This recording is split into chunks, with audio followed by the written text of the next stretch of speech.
बिस्मिल्लाहिर्रहमानिर्रहीम। अस्सलाम वालेकुम नाज़रीन, आप यूट्यूब चैनल देख रहे हैं। मैं इमरान खान हूँ। अदम एतमाद के हवाले से एक ताज़ा तरीन अपडेट्स हैं आपके सामने रख देता हूँ। एक तो इमरान खान साहब के जलसों का जो मोमेंटम आगे की तरफ बढ़ रहा है, तादाद लोगों की बढ़ती चली जा रही है। आज जुमे का दिन था, एक जलसा उन्होंने मानसेरा में किया, बड़ा ही तगड़ा जलसा था। मानसेरा के अंदर एक तारीखी जलसा अगर आप इसको कहें तो ये गलत नहीं होगा।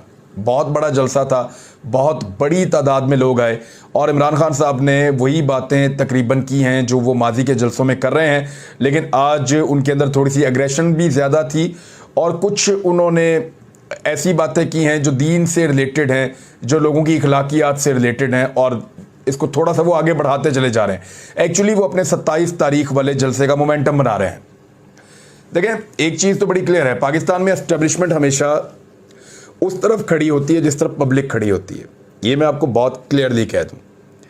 एस्टेब्लिशमेंट ये देख रही थी 2008 में कि परवेज़ मुशर्रफ जा रहे हैं और पीपल्स पार्टी आ रही है। बेनज़ीर भुट्टो साहिबा की शहादत हो गई तो एस्टेब्लिशमेंट ने ताल्लुकात पीपल्स पार्टी के साथ बेहतर कर लिए और पीपल्स पार्टी आ गई। उन्होंने देखा कि जरदारी साहब ने बहुत बुरी तरह गवर्न किया इस मुल्क को और 2013 में उनको नज़र आ रहा था कि PMLN आ रही है तो एस्टेब्लिशमेंट ने अपनी मदद और अपनी सपोर्ट PMLN के साथ कर दी। इसी तरह 2018 में उनको लगा कि पीपल्स पार्टी और PMLN से लोग बहुत परेशान हो गए हैं और उनको छोड़ दिया है, तो अब ये पार्टी एक नई आई है और ज़्यादा तगड़ी हो रही है, PTI, तो उनकी सपोर्ट इधर आ गई। अब ऐसा लग रहा था गुज़िश्ता चंद दिनों से कि इमरान खान साहब बहुत कमज़ोर हो गए। मरीम नवाज साहबा कहीं जलसा वलसा कर लेती थी, कोई अपोजिशन थोड़ा बहुत इधर उधर सोशल मीडिया के ऊपर रोला डालते थे, फिर एस्टेब्लिशमेंट के ऊपर गालिम गलोच करते थे, उनको बुरा भला कहते थे, फ़ौज को ख़ास तौर पे। तो उसमें उनको दोबारा ये एहसास होना शुरू हुआ कि शायद पाकिस्तान तहरीक-ए-इंसाफ भी डीफेम हो गई है। तो वो हमेशा जिसके साथ अवाम नहीं होती उसके साथ एस्टेब्लिशमेंट खड़ी नहीं होती। उनके पास एक मखसूस किस्म की सपोर्ट है, चंद लोग या जो भी आप समझे सिस्टम है, वो उसी को हेल्प करता है जो आ रहा होता है। वो जाने वाले को कभी हेल्प नहीं करते, आने वाले को हमेशा हेल्प करते हैं। पाकिस्तान की तारीख है, मैं आपको ऐसी चीज़ नहीं बता रहा जो पाकिस्तान में कभी हुई नहीं है। लेकिन इमरान खान साहब ने अब तो पब्लिक सपोर्ट साबित कर दी है, टेबल टर्न कर दिया है। यानी अगर किसी को ये लगता था कि इमरान खान साहब गैर मकबूल हो रहे हैं और उनके मुकाबले में अपोजिशन की पार्टियां मकबूल हो रही हैं, तो इमरान खान साहब गैर मकबूल हो रहे हैं, ये हकीकत थी। ये माजी करीब में इमरान खान साहब वाकई गैर मकबूल हो गए थे, लोग मानने को तैयार ही नहीं थे। लोग कहते थे महंगाई इमरान खान की वजह से है, हालांकि ये तो ज़्यादातर सूबाई सब्जेक्ट है या बैनुल-अक़वामी कुछ प्रेशर्स हैं, बैनुल-अक़वामी कुछ फैक्टर्स हैं जिनकी वजह से महंगाई बढ़ी है पाकिस्तान में। लेकिन इमरान खान साहब ये लोगों को समझा नहीं पा रहे थे और उनकी मकबूलियत लगातार नीचे जा रही थी। उनकी पार्टी भी ये नहीं कर पा रही थी, अपोजिशन ने इससे फ़ायदा उठाया। तो जब कोई पार्टी डीफेम हो रही हो पाकिस्तान में तो इदारे उसके साथ खड़े नहीं होते। नॉर्मली वो ये देख रहे होते हैं कि बस असेसमेंट कर रहे होते हैं कि कौन अब आएगा। तो इमरान खान साहब को ये सूरत हाल का सामना करना पड़ा। लेकिन फिर एकदम जब लोगों ने ये देखा कि ये 3 लोग हमें रेस्क्यू करेंगे आके, आसिफ अली जरदारी, नवाज शरीफ और मौलाना फजल रहमान, तो लोग सहम गए, उनकी कांपें टांग गई। वो बेचारे परेशान हो गए। उन्होंने कहा यार ये अगर आके हमें बचाएंगे इमरान खान की करप्शन से तो फिर इमरान खान ही ठीक है। तो उल्टा इमरान खान साहब की मकबूलियत में इजाफा हो गया, लोग निकल आए, जलसों में बहुत बड़ा बड़ा रिस्पॉन्स उनको मिला। अब जिस तरह का जलसों में लोग रिस्पॉन्ड कर रहे हैं उससे दोबारा से इमरान खान साहब की सपोर्ट में इजाफा होता चला जाएगा। ये उनकी भी असेसमेंट है और ये जो सियासी पंडित है पाकिस्तान में उन सब की असेसमेंट है कि एस्टेब्लिशमेंट की जो सपोर्ट है वो इमरान खान को वापस मिलेगी ज़्यादा, इसलिए कि उनको जब ये महसूस होगा कि पब्लिक तो फिर इमरान खान के साथ खड़ी है। यानी स्टैंडिंग ओवेशन थी जहाँ पे इमरान खान साहब गए, आर्मी चीफ पहले से मौजूद थे, सब मौजूद थे, सब कुछ स्मूथ चल रहा था। जैसे ही इमरान खान अपनी गाड़ी से उतरे तो 23 मार्च को आर्मी की ऑफिसर्स की जितनी फैमिलीज वहाँ पे मौजूद थी सारे खड़े हो गए, सीटियाँ, तालियाँ, शोर मचाया उन्होंने। तो ऐसा इस्तकबाल तो किसी और वज़ीर आज़म का नहीं हुआ। तो इस इस्तकबाल से भी एक पैगाम गया कि ये तो आदमी स्टिल बहुत मकबूल है। और फिर अब लगातार जो है वो इमरान खान साहब अपने जलसों के जरिए से साबित करते चले जा रहे हैं। मौलाना फजल रहमान साहब को उन्होंने एक दफ़ा फिर डीजल कहा। उन्होंने कहा, फिर बाद में कहा कि अल्लाह और रसूल गवाह है कि वोट लेने के लिए मज़हब को इस्तेमाल नहीं करता मैं। फजल रहमान 30 साल से दीन के नाम पर सियासत कर रहे हैं। मैं अपने वोट के लिए किसी का नाम नहीं लेता, ना किसी का नाम इसलिए लेता हूं कि मेरा नाम बड़ा हो। मैं वो हूं जो क्रिकेट की दुनिया में, फिर उन्होंने बताया कि मैं सुपरस्टार रह चुका हूं और मैं मदद को इस्तेमाल नहीं कर रहा। आज ये सवाल पहले भी पूछा गया, तो उसमें उन्होंने कहा था इमरान खान साहब ने कि जब हमने पाकिस्तान तहरीक-ए-इंसाफ बनाई आज से 2 दहाइयों से भी ज़्यादा पहले, तो जब पाकिस्तान तहरीक-ए-इंसाफ बनाई थी तो उस वक्त भी जो इसका मंशूर शुरू किया था तो इय्याका नअबुदु व इय्याका नस्तईन से किया था कि या अल्लाह हम तेरी इबादत करते हैं और तुझी से मदद मांगते हैं। तो इसी तरह जो है वो इमरान खान साहब ने कहा कि मैं शुरू से यही कर रहा हूं, और जब मैंने इलेक्शन लड़ना था तो मैंने रियासत मदीना का नाम नहीं लिया, अपने इलेक्शन के लिए मैंने मदद का इस्तेमाल नहीं किया। इलेक्शन जीत कर वापस आया, हुकूमत बनाई, फिर बताया कि रियासत मदीना में बनाना चाहता हूं।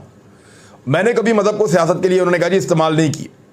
और इस वक्त वो लोगों को सिर्फ ये बता रहे हैं कि मैंने, जिन लोगों ने मदद को सियासत के लिए इस्तेमाल किया उनके मुकाबले में मैं था जिसने मदद को सियासत के लिए इस्तेमाल नहीं किया, लेकिन मदद की खिदमत की अपनी सियासत के ज़रिए से। चाहे नबी अकरम सल्लल्लाहु अलैहि वसल्लम की नामूस का मसला हो, चाहे इस्लामोफोबिया का मसला हो, चाहे मुसलमानों की इज्जत और वकार का मसला हो, चाहे यूरोपीय यूनियन की गुलामी से निकलने का मसला हो, चाहे अमेरिका को एब्सोल्युटली नॉट कहने का मसला हो, ये वो सारी चीज़ें हैं जो इमरान खान साहब को अब डिलीवर कर रही हैं। 2 चीज़ों का उनको बहुत फ़ायदा हो रहा है। एक, जो उन्होंने इस्लाम के लिए और मुसलमानों के लिए और नबी अकरम सल्लल्लाहु अलैहि वसल्लम की नामूस के लिए किया, इसका बहुत फ़ायदा हो रहा है। नंबर 2, जो उनको फ़ायदा हो रहा है वो मगरबी ब्लॉक जो पाकिस्तान को हमेशा दबा कर रखता था, उनके सामने खड़े हो जाने का भी उनको फ़ायदा हो रहा है। ये 2 चीज़ों का इमरान खान साहब को बहुत फ़ायदा हो रहा है। और तीसरी चीज़ इंटरनल फैक्टर है। वो फैक्टर ये है कि जब वो लोग देखते हैं 3 शक्लें कि शहबाज शरीफ, नवाज शरीफ और मौलाना फजलुर रहमान और आसिफ अली जरदारी में बचाने आए, तो वो डर जाते हैं, सहम जाते हैं बेचारे। तो ये भी बहुत फ़ायदा हुआ इमरान खान साहब को। तो फिर उन्होंने बताया कि 25-25 करोड़, 20-20 करोड़ तक की ऑफर्स पहुंच गई हैं हमारे MNAs को, और वो हमें ब्लैकमेल कर रहे हैं। लेकिन हमारे नबी करीम सल्लल्लाहु अलैहि वसल्लम, जिनसे अल्लाह को सबसे ज़्यादा प्यार था, उन पर सख्त वक्त ज़्यादा रहा। सच और हक का रास्ता हमेशा मुश्किल होता है। चीज़ें वादे हैं, जितना पैसा है वो अल्लाह के हाथ में है। 3 चीज़ें वादे हैं। इज़्ज़त और ज़िल्लत भी अल्लाह के हाथ में है। जो समझते हैं कि इंसान को जलील कर सकता है, तो ऐसा नहीं हो सकता, क्योंकि ये सब अल्लाह के हाथ में है। अल्लाह ताला कुरान पाक में कहता है कि जो लोग ईमान ले आए उनके दिल से खौफ ख़त्म कर देता हूँ। जो बेईमान होते हैं वो बुज़दिल और कमज़ोर होते हैं। और इस तरह बहुत सारी चीज़ें उन्होंने और बताई, तो वो आपने बहुत सारी सुनी भी हुई हैं। पहले ही इमरान खान साहब जो बात करते रहते हैं, और उन्होंने कहा मैं हक गोई करता रहूँगा और हक के रास्ते पे खड़ा रहूँगा। 27 तारीख को उन्होंने कमिटमेंट लिया लोगों से कि आए, बड़ी तादाद के अंदर पहुँचे, और पहुँच के 27 तारीख को एक बहुत बड़ा पैगाम मैं देने जा रहा हूँ। टेबल टर्न करने के लिए वो क्या कर सकते हैं, इस पे आते हैं। लेकिन पहला पत्ता उन्होंने खेल दिया। अपोजिशन को पहला जो सरप्राइज़ मिला वो ये कि 25 तारीख को आज एक सेशन हुआ असेंबली का, और जब आगाज़ हुआ तो दुआ करवाने के बाद जो रवायत है उसके मुताबिक उसको एडजर्न कर दिया गया इजलास को, और अब वो मंडे को होगा 28 तारीख से, जैसा कि मैंने आपको पहले बताया था।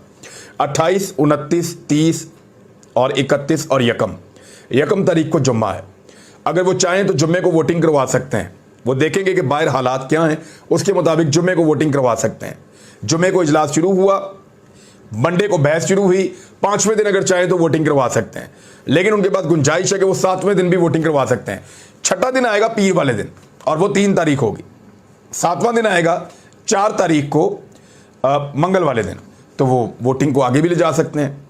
तो ये अब इमरान खान साहब की सवाबदीद है कि वो इन चीज़ों को कैसे चलाते हैं। बहरहाल स्पीकर ने ये किया, और अपोजिशन ने इसके ऊपर काफ़ी धमकी वमकी भी लगाई कि अगर दोबारा ऐसा हुआ तो फिर हम, अगर मंडे को भी कोई बहाना बनाया गया तो फिर हम दमादम मस्त कलंदर कर देंगे। नवाज शरीफ साहब ने एक बड़ा इंपॉर्टेंट जो है वो स्टेटमेंट दिया है, और उन्होंने ये कहा कि मुझे अगर डॉक्टरों ने इजाज़त दी तो मैं पाकिस्तान आ जाऊँगा, जल्द वतन वापस आना चाहता हूँ।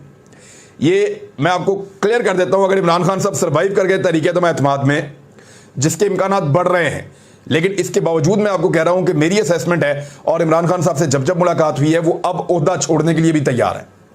वो डील कोई नहीं करेंगे, NRO किसी को नहीं देंगे। हाँ, ये हो सकता है कि अगर कोई चैलेंज करे तो वो जल्दी इलेक्शन करवा दें कि ठीक है आओ इलेक्शन करवा देते हैं, लेकिन तरीके तो मैं एतमाद के मामले के ऊपर, इसको वापस लेने की शराइत के ऊपर वो किसी को कोई NRO नहीं देने वाले। किसी की गिरफ्तारी रोकना, किसी को कुछ देना, या किसी को कुछ बांटना, या एक्स्ट्रा ज़्यादा ओहदे देना, ये काम वो नहीं करने जा रहे इमरान खान साहब। हाँ, वो ये ज़रूर कर सकते हैं कि एक चैलेंज के तौर पे कि ठीक है मैं इलेक्शन करवा देता हूं 6-8 महीने के बाद, आ जाओ, ये मैदान है और ये घोड़ा है, ये घोड़ा और ये घोड़े का मैदान है।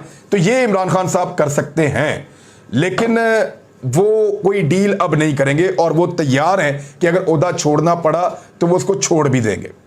दूसरी जानिब 27 तारीख के जलसे के बाद जो मुनहरिफ अराकीन है उनकी एक बहुत बड़ी तादाद, वैसे मैं आपको बताऊंगा मुनहरिफ अराकीन इस वक्त कहाँ हैं, वो छुपे हुए हैं एक जगह पे और वो मुझे पता है, और वहाँ पे वो क्या एक्टिविटीज़ कर रहे हैं वो भी मुझे पता है, और मैं आपको 1 से 2 दिन के अंदर ये पूरी इंफॉर्मेशन दूंगा कि ये जो अराकीन मुनहरिफ हैं इनको अपोजिशन ने इस वक्त कहाँ रखा हुआ है, इनका खर्चा कैसे बर्दाश्त किया जा रहा है, और इनको क्या कुछ किस अंदाज में इनको रखा हुआ है, और इनको किस तरह सपोर्ट किया जा रहा है, और किस किस्म की अय्याशी हो रही है। तो ये सारी चीज़ें मैं आपको एक आधे दिन में बताता हूं मैच्योर करने के बाद। तो नवाज शरीफ साहब ने कहा जी मैं वापस आने के लिए तैयार हूं। अगर इमरान खान साहब सर्वाइव कर जाते हैं तहरीक एतमाद में, तो नवाज शरीफ के डॉक्टर कहेंगे कि मियां साहब आप ठीक नहीं हैं, पाकिस्तान बिल्कुल मत जाएं।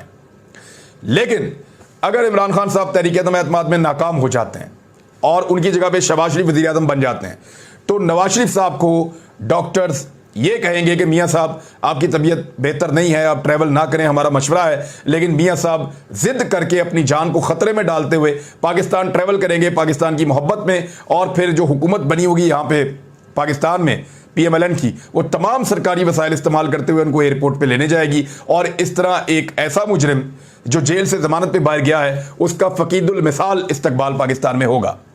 अगर तो इमरान खान साहब हट जाते हैं तो मियां नवाज शरीफ साहब वापस आएंगे। ये सारी चीजें फ्यूचर में इमरान खान साहब को फायदा देने जा रही हैं। एक और बड़ी इंपॉर्टेंट खबर है, पॉलिटिकल खबरें तो चलती रहेंगी, उसमें जो सबसे अहम है वो ये है कि आपने देखा होगा कि कुर्बानी के बकरे को तैयार करके, गुब्बारे बांध के, मेहंदी लगा के, झांझरे वांझरे डाल के, उसको जितने लोग कुर्बानगाह की तरफ लेकर जा रहे होते हैं ना, वो सारों के चेहरे पर खुशी होती है। और वो बकरे को जब पता चलता है कि वो तो कुर्बानी के लिए पहुंच गया, पहले तो बड़ा खुश होता है, लेकिन जैसे ही वो कुर्बानगाह में पहुंचता है तो बकरे की चीखें निकल जाती हैं कसाई को देखने के बाद, चुड़ियां देखने के बाद। तो ये काम शहबाज शरीफ के साथ हो गया। 15 पार्टियां शहबाज शरीफ को सजा के, बना के, संवार के वजारत उज़्मा की तरफ लेकर जा रही हैं कि दावत तो उन्होंने खानी है बकरा ज़िबा होने के बाद, तो वो शहबाज शरीफ साहब को लेकर जा रही हैं वजारत उज़्मा की तरफ।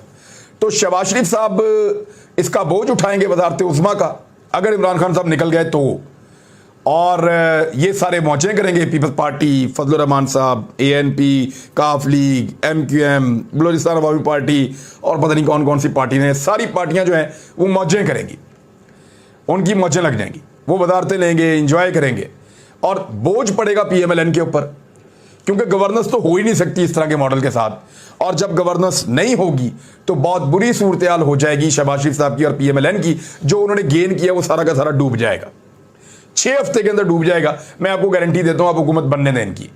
अव्वल तो अभी बनती हुई नजर नहीं आ रही, मामला अभी भी 50-50 है, और 27 तारीख को पता चलेगा कि इमरान खान आ गए या अपोजिशन आ गया है, क्योंकि अपोजिशन भी एक जलसा प्लान कर रही है। अभी तक मैंने लाहौर में और मुख्तलिफ शहरों में चेक किया है, मौलाना फजलुर रहमान के अलावा किसी और की एक्टिविटी नजर ही नहीं आ रही। PMLN, पीपल्स पार्टी, ANP, सारी जमातें मौलाना फजलुर रहमान पे इंसार करके बैठी हुई हैं कि फजलुर रहमान साहब बंदे लाएंगे, हम जलसों में तकरीरें करेंगे।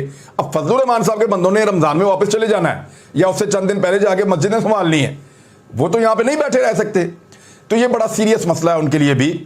अब 27 तारीख को मैंने आपको कहा कि चीज़ें बहुत सारी क्लियर भी होंगी और फैसला भी हो जाएगा। 27 तारीख भी बस आने वाली है। अच्छा, लड़का लड़की का जो जिनसी तशद्दुद का केस हुआ था इस्लामाबाद में, उस्मान मिर्जा वाला आपको याद होगा, और इस पर हमने प्रोग्राम किया था और बहुत सारे प्रोग्राम बल्कि किए थे। लड़की भी भाग गई, लड़का भी भाग गया, मुनहरिफ हो गए। मुनहरिफ का लफ्ज़ आपको पहली दफ़ा वहाँ सुनने को मिला था कि वो अपने केस से मुनहरिफ हो गए। लड़की ने कहा मैं हुई नहीं वीडियो में, लड़के ने कहा मैं भी नहीं हूँ वीडियो में, हालांकि उसने जलील करके वो हालत कर दी थी। लेकिन पैसा वैसा ले लेते हैं लोग, या डर जाते हैं लोग, या कानूनी सिस्टम पाकिस्तान में ऐसा है, सपोर्ट ऐसी नहीं मिलती, मुआशरती सिस्टम भी ऐसा है, वो दबाव उन पर इतना पड़ा कि वो भाग गए, या पैसा ले लिया वो भाग गए। उन्होंने कहा जी हम नहीं है। लेकिन इस्लामाबाद की अदालत में E11 लड़की लड़के का जो जिनसी तशद्दुद केस है, उसमें मरकजी मुलजिम उस्मान मिर्जा समेत 5 मुजरिमों को उम्र कैद की सजा सुना दी है। इस्लामाबाद में एडिशनल सेशन जज अता रब्बानी ने केस का महफूज फैसला सुना दिया। मरकजी मुजरिम उस्मान मिर्जा समेत 5 मुजरिमों को उम्र कैद की सजा सुना दी गई, जबकि 2 मुलजिमान को बरी कर दिया गया है। केस में उस्मान मिर्जा और अदारस क्यूम भट्ट, मोहिब खान बंगश, हाफिज अताउर रहमान, फरहान शाहीन को उम्र कैद की सज़ा सुनाई गई है, जबकि उमर बिलाल मरवत और रेहान हुसैन को बरी कर दिया गया है। उस्मान मिर्ज़ा केस का स्पीडी ट्रायल 5.5 महीने के अंदर हुआ है। इस पे वज़ीर इत्तलात ने यह कहा कि जो जदीद एविडेंसेस की बुनियाद के ऊपर अदालत ने सज़ा दी है, ये एक बहुत अच्छी मिसाल है। हालांकि इस केस के मुद्दई भाग गए थे, मुनहरिफ हो गए थे, इसके बावजूद ये मामला हुआ है। उधर सुप्रीम कोर्ट ऑफ पाकिस्तान में केस चल रहा है मुनहरिफ अराकीन का। उनकी नाअहली होगी, कब तक होगी, कितनी होगी? ऐसा लगता है कि आने वाले वक्त में जो सदारती रेफरेंस है उसका बहुत जल्द फैसला आ जाएगा। जजेस के रिमार्क्स, अटॉर्नी जनरल के जो दलाइल हैं, ये चीज़ें बहुत इंपॉर्टेंट थी। अटॉर्नी जनरल ने केस बड़ा शानदार पेश किया है, बड़ा ज़बरदस्त तरीके से वो उसको लड़े हैं और उन्होंने बताया कि पार्टी की अमानत है वोट। अगर वो अपनी पार्टी के खिलाफ वोट डालेगा तो वो नाअहल हो जाएगा। कब तक के लिए नाअहल हो जाएगा इसके ऊपर बात कर लेते हैं, और वो वोट काउंट होना चाहिए या नहीं होना चाहिए। पार्टी डिसिप्लिन की अगर ऐसे खिलाफ वर्जी होती है और ऐसे ही अगर खरीदा जाता है कौमी असम्बली के मेंबर्स को, तो फिर होगा ये कि कोई भी हुकूमत पाकिस्तान में चल नहीं सकेगी और इसी तरह हॉर्स ट्रेडिंग हमेशा चलती रहेगी, वो रुक नहीं पाएगी। अब ये चीज़ें अदालत के सामने हैं और अदालत भी इस सारे मामले को देख रही है। मुझे ऐसा लगता है कि ये मामला भी शायद 27 के बाद 28, 29 इधर तहरीक अदम एतमाद के मामला चल रहे होंगे और उधर सुप्रीम कोर्ट में केस चल रहा होगा। तो आने वाला जो वीक है वो बड़ा फायरी, बहुत तेज़ होने वाला है, बहुत गर्म खबरें आने वाली हैं, लेकिन एतवार से वो शुरू होगा। एक्चुअली जो उसका सारा मोमेंटम बनेगा वो एतवार को इमरान खान साहब के जलसे से बनेगा। अब तक के लिए इतना ही। अपना ख्याल रखिएगा, अपने इस चैनल का भी। अल्लाह हाफिज़।